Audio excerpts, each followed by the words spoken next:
Thank you, Minnesota. And let me thank Indivisible, Move On, 5051, and all of the organizations that have made this great event possible.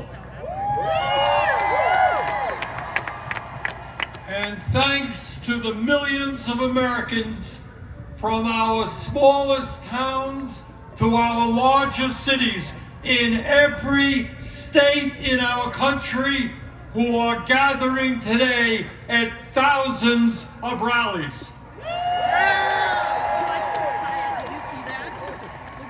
It is absolutely appropriate that we hold a major No Kings rally right here in the St. Paul, Minneapolis area. When historians write about this dangerous moment in American history, when they write about courage and sacrifice, the people of Minnesota will deserve a special chapter for themselves.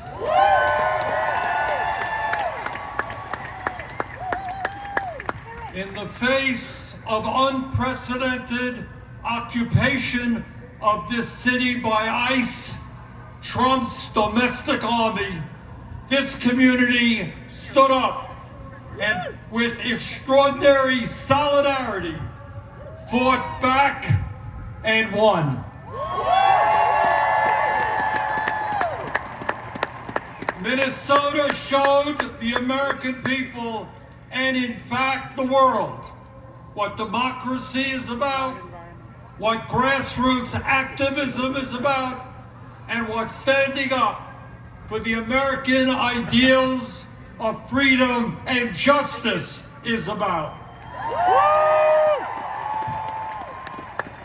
And I want to thank my colleagues, Amy Klobuchar and Tina Smith, for their leadership in the Senate on this issue. And today, we remember and honor two brave Americans, Renee Good and Alex Preddy, who lost their lives in the struggle. And we promise their families and their friends that these two heroes will not have died in vain.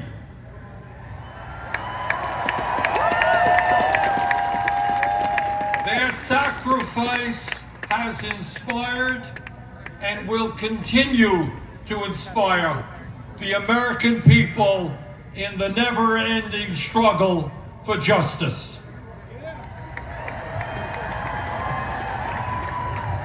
As all of you know, we are living in an unprecedented and dangerous moment in American history. In many ways, the future of our country, and in fact the entire world, is hanging in the balance. And the actions that we take now will determine what the future looks like. The choices that we face are clear.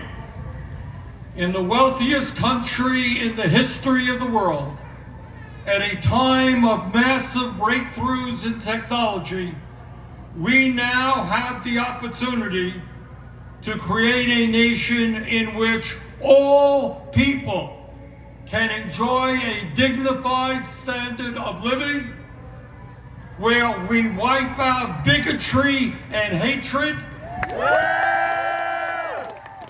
and where all of us can live in peace and participate in a vibrant democracy.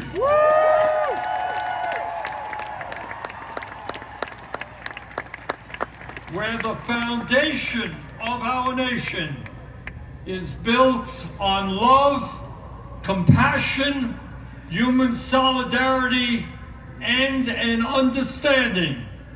As your great former senator, the late Paul Wellstone, said, we all do better when we all do better.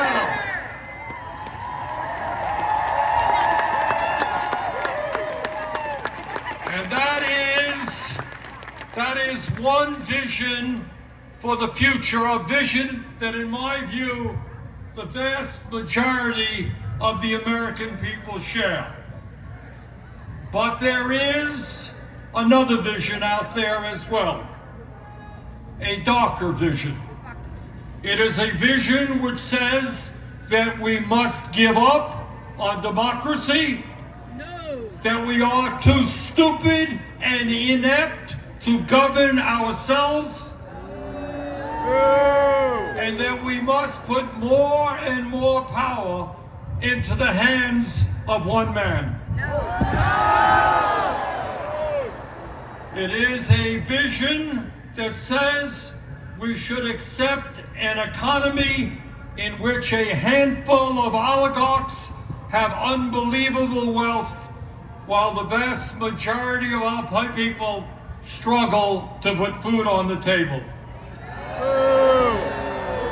It is a vision that says that the only thing that matters in life is the accumulation of money and power.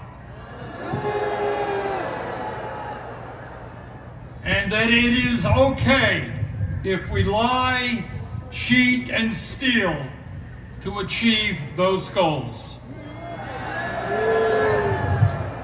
It is a vision which says that we must hate each other because of where we were born.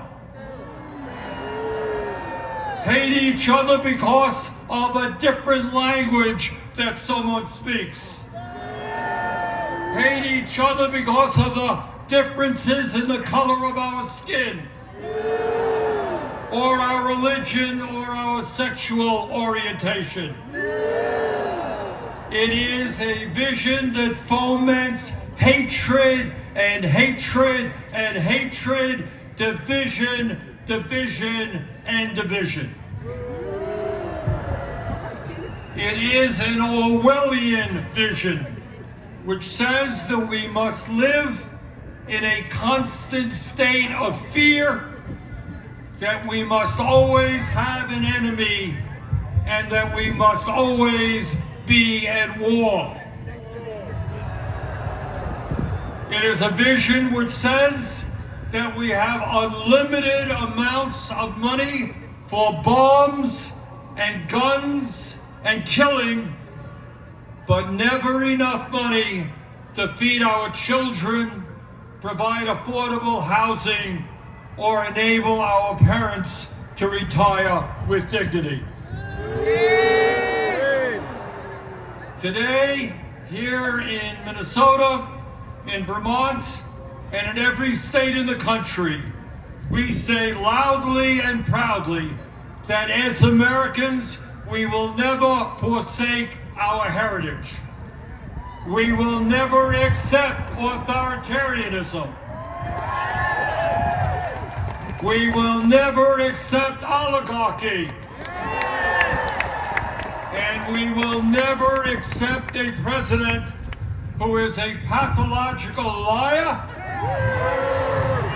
a kleptocrat, and a narcissist who is undermining the Constitution of the United States and the rule of law every day.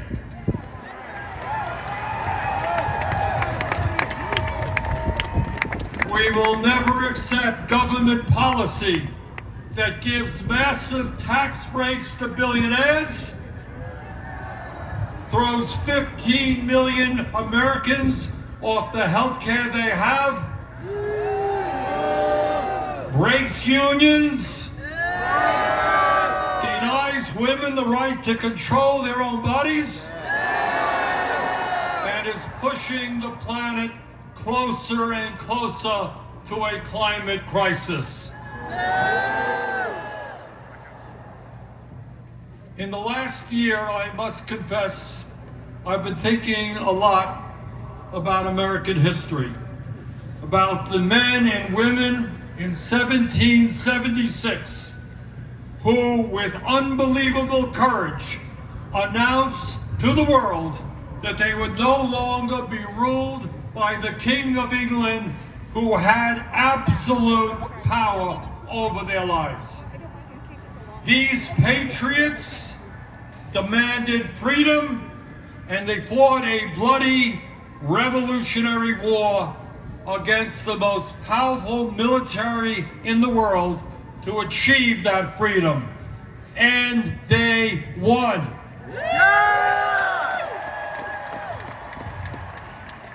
And after their military victory, they established the first democratic form of government in modern history. In 1789, they said loudly and boldly to the entire world, here in this new nation of America, we don't want kings.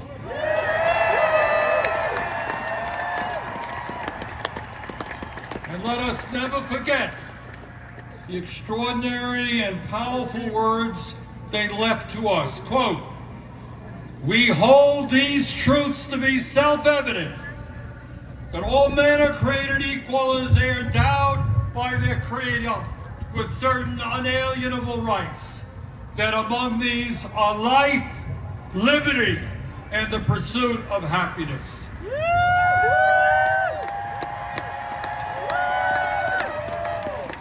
And today, in 2026, our message is exactly the same. No more kings. We will not allow this country to descend into authoritarianism or oligarchy. In America, we the people will rule.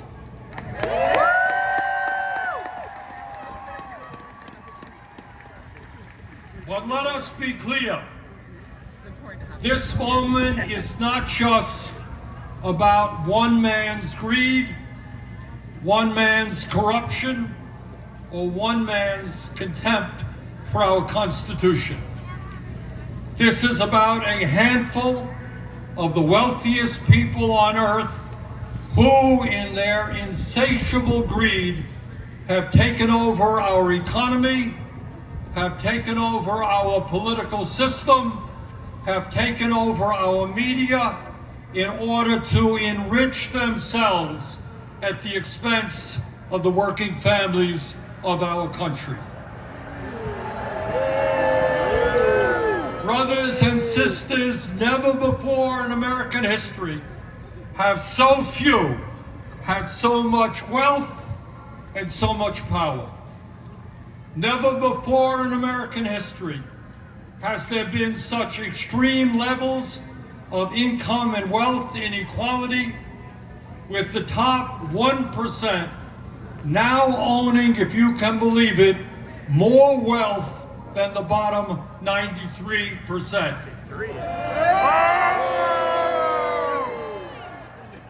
Never before in American history have we seen the super rich expand their wealth so rapidly. Last year alone, after receiving the largest tax break in history, 938 billionaires in America, fewer than 1,000 people, became $1.5 trillion richer. And our president, honest Donald Trump, became over $1 billion richer himself. Never before in American history have we seen a ruling class within a corrupt campaign finance system spend so much money to buy politicians. In the coming midterm elections, the billionaires will spend many, many hundreds of millions of dollars to make sure that government continues to work for them and not working families. Meanwhile, while the richest people in America become much, much richer, 60% of our people here in Minnesota, in Vermont, and all over this country are living paycheck to paycheck, struggling to put food on the table, struggling to pay their rent and their mortgage, struggling to pay for child care and education, and struggling to put a few bucks aside for a decent retirement. In America today, tens of thousands of our people die every year unnecessarily because they cannot afford to go to a doctor.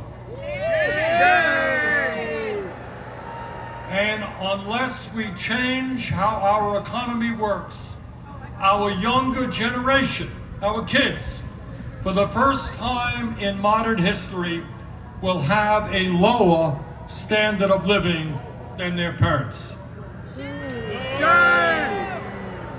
So today, we not only say no to Trump's authoritarianism, we say no to Mr. Musk, no to Mr. Bezos and Mr. Zuckerberg and Mr. Ellison and all the other multi-billionaires. You cannot have it all. We will create an economy that works for all Americans, not just the 1%.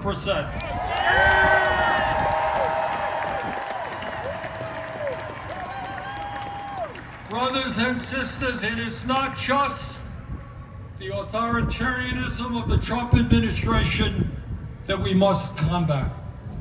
It is not just the oligarchs and their insatiable greed that we must combat.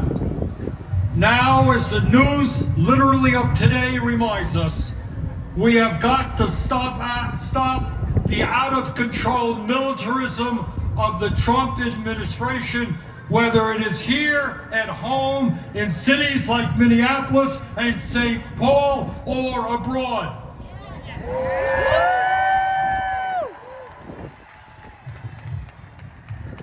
Let us be honest. The American people were lied to about the war in Vietnam. We were lied to about the war in Iraq. And we are being lied to today about the war in Iran. This war must end immediately. In the last election, Donald Trump pointed out correctly the huge amounts of money that had been wasted in wars that should have been spent rebuilding America. He campaigned as a peace candidate, and he promised no more forever wars. He lied. 1 month ago, Trump and his partner, Israeli Prime Minister Benjamin Netanyahu, started a war with Iran. This war is unconstitutional. Trump did not seek or receive authorization from Congress. This war is a violation of international law. One sovereign nation cannot simply go about attacking another sovereign nation for any reason it chooses.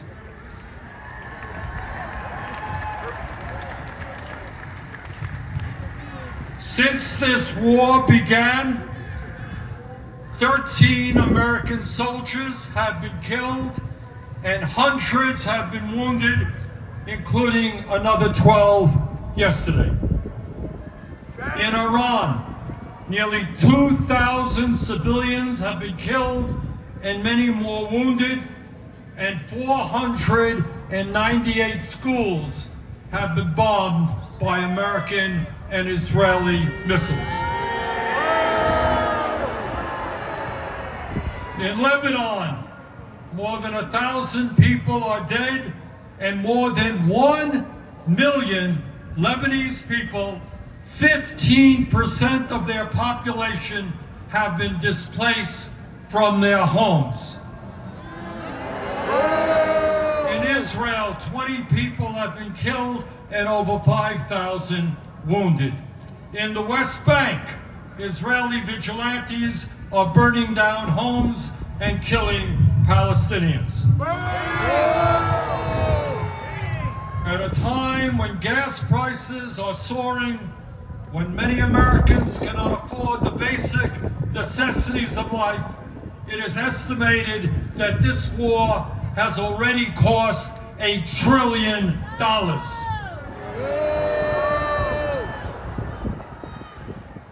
At a time when the American people are politically divided, there is one issue that is bringing us together.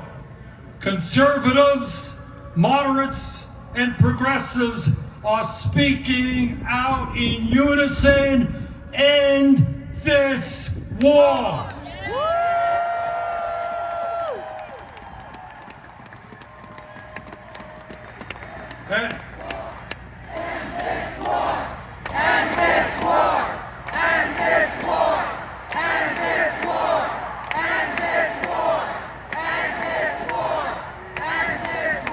And as a U.S. Senator, I want to just mention to you about what I intend to do about it. First, we have got to make sure that Congress does not send another $200 billion to fight this war.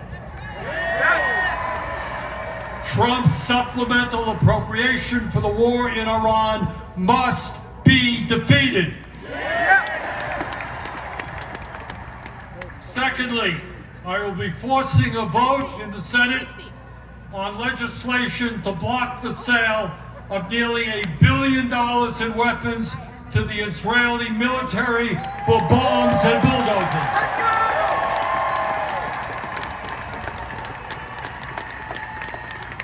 A nation, a government that has committed genocide in Gaza does not need more military support from American taxpayers.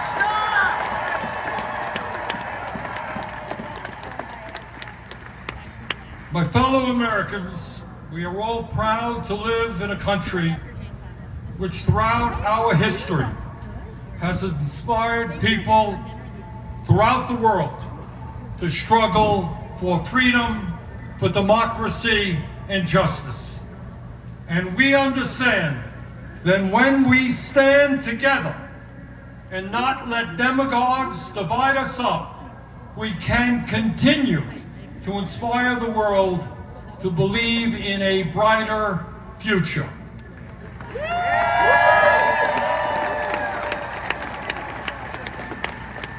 Yes, we can create a vibrant democracy by ending Citizens United and not allowing billionaires to buy elections.